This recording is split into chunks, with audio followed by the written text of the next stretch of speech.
ఉప్పు కారం లేని తిండి రుచి పచి లేకుండా చాలా పేలవంగా ఉంటుంది.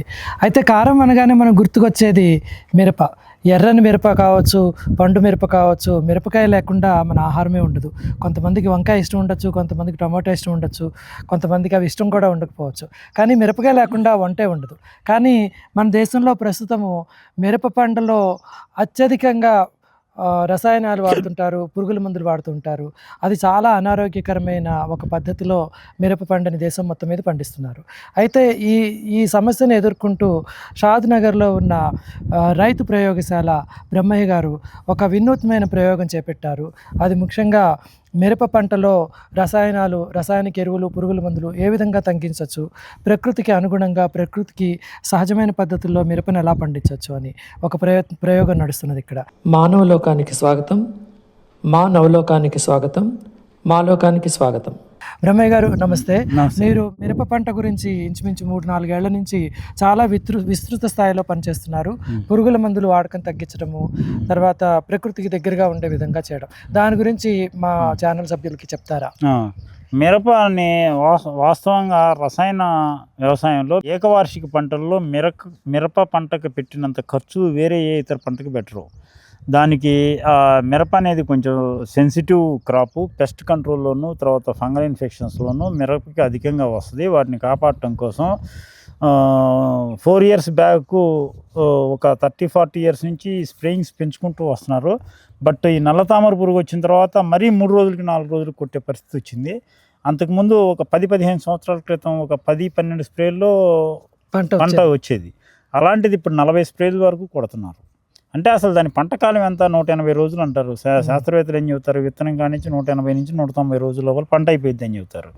అలాంటప్పుడు విత్తనం కాడి నుంచి 180 రోజులు లెక్కేసుకుంటే 30-40 స్ప్రేలు కొడుతున్నారంటే 30 స్ప్రేలు కొట్టినా కానీ 5 రోజులకు ఒక స్ప్రే కొట్టినట్టే. 5-3 150 రోజులు ప్రతి 6 రోజు స్ప్రే కొడుతున్నట్టే. అంత రసాయన స్ప్రేలు కొట్టడం ద్వారా దాని ఇంపాక్ట్ మొక్కల మీద, కాయల మీద, వాటి జీన్స్ మీద పడటం వల్ల తినేవాళ్ళం వాటిని డైజెస్ట్ చేసుకునేటప్పుడు మన బాడీలో కూడా వాటి ఇంపాక్ట్స్ చూపిస్తున్నాయి. అయితే ఈ బయలాజికల్ సైన్స్ ద్వారా మిరపను పండించడం చాలా ఈజీ. ఇప్పుడు మనం చెప్పినట్టు దాత్రి గోల్డ్ ఎరువులు భూమికి ఇస్తే 90% సమస్యలు మిరపలో తగ్గిపోతాయి. ఫస్ట్ సెషన్ లోపల ఈ సాయిల్ ఎన్రిచ్మెంట్ అనేది బయలాజికల్ సైన్స్ ద్వారా ఈ దాత్రి గోల్డ్ వాడటం ద్వారా సాయిల్లో ఉన్న మైక్రోబ్ యాక్టివిటీ ద్వారా తెగుళ్ళుని, పురుగుని అరికట్టే శక్తి భూమికి రావటం ద్వారా మొక్క స్ట్రెంగ్త్ కావటం ద్వారా రెసిస్టెన్స్ పవర్ పెరిగింది. తద్వారా ఫ్లోటింగ్ మెటీరియల్ మన భూమిలో ఏ సమస్యలు లేకపోతే ప్రకృతి నుంచి వచ్చే సమస్యల్ని అధిగమించడం చాలా ఈజీ. శక్తి మొక్కకు వచ్చింది కాబట్టి నీకు న్యాచురల్గానే మొక్క స్ట్రెంగ్త్ అనేది ఫ్లోటెడ్ మెటీరియల్ని మనం కనుక స్ప్రేయింగ్ ద్వారా కంట్రోల్ చేసుకుంటే ఈజీ మెథడ్.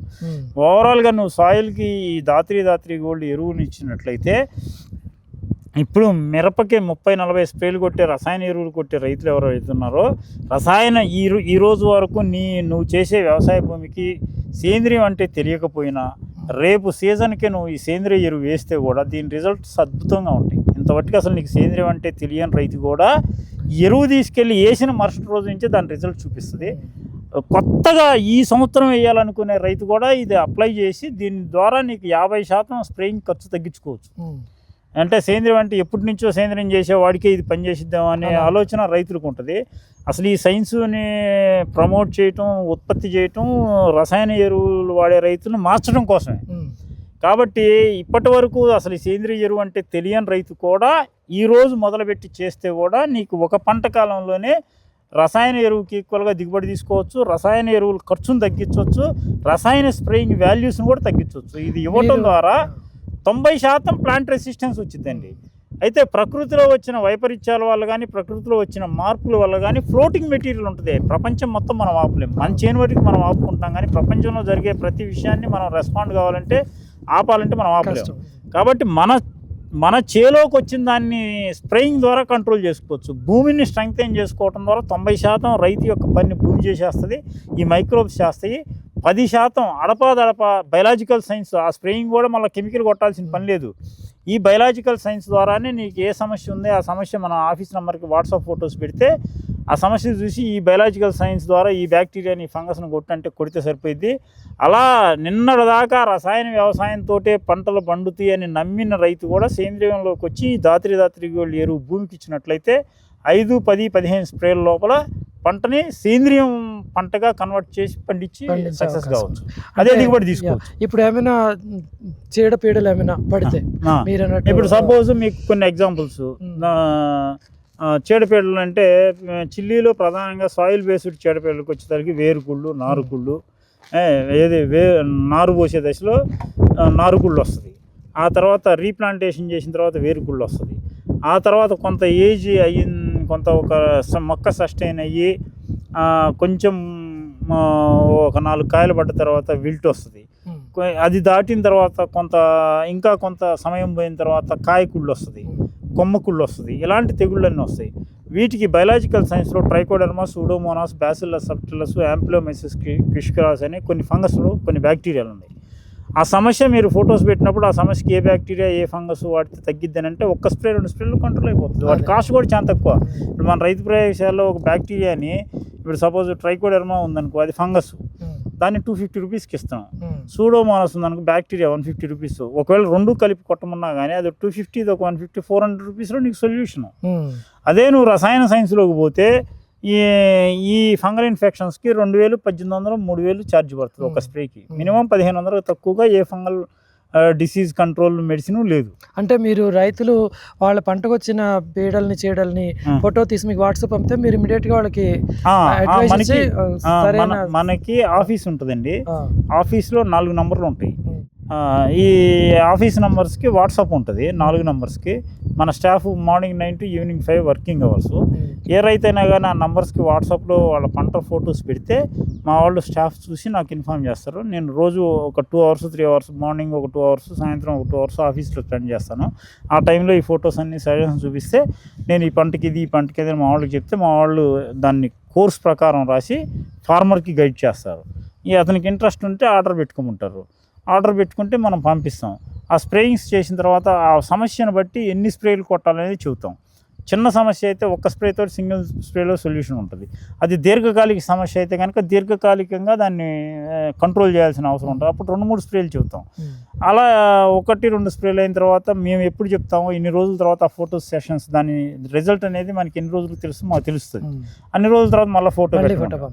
ఆ ఫోటో పెట్టిన తర్వాత దాని నివారణ ఎంతవరకు అయింది, ఇంకెంత ఉంది అనేది మనకు అర్థమైపోతుంది. లేదు అని అంటే ఇంకా అవసరం లేదు, నెక్స్ట్ స్ప్రే ఉంచు, దాన్ని నెక్స్ట్ అవసరమైనప్పుడు వాడదు, అదేమి వేస్ట్ కాదని చెబుతాం.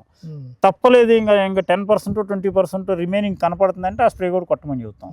ఇంకా ఆల్టర్నేట్ సైన్స్ ఇంకేదన్నా నీకు తెలియని విషయం ఉన్నా కానీ మనం గైడ్ చేస్తాం.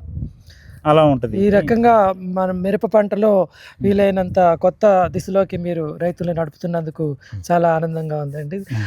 ఇప్పుడు బ్రహ్మయ్య గారు వారి ప్రయోగాల ద్వారా మనం తెలుసుకోవాల్సింది ఏంటంటే, చాలా జటిలంగా మనకి అలవాటైపోయిన రసాయన పదార్థాల నుంచి, రసాయన ఎరువుల నుంచి, చీడపీడలు నివారించే రసాయన మందుల నుంచి ఒక విముక్తి ఉంది. అది ప్రకృతిలోనే ఉంది.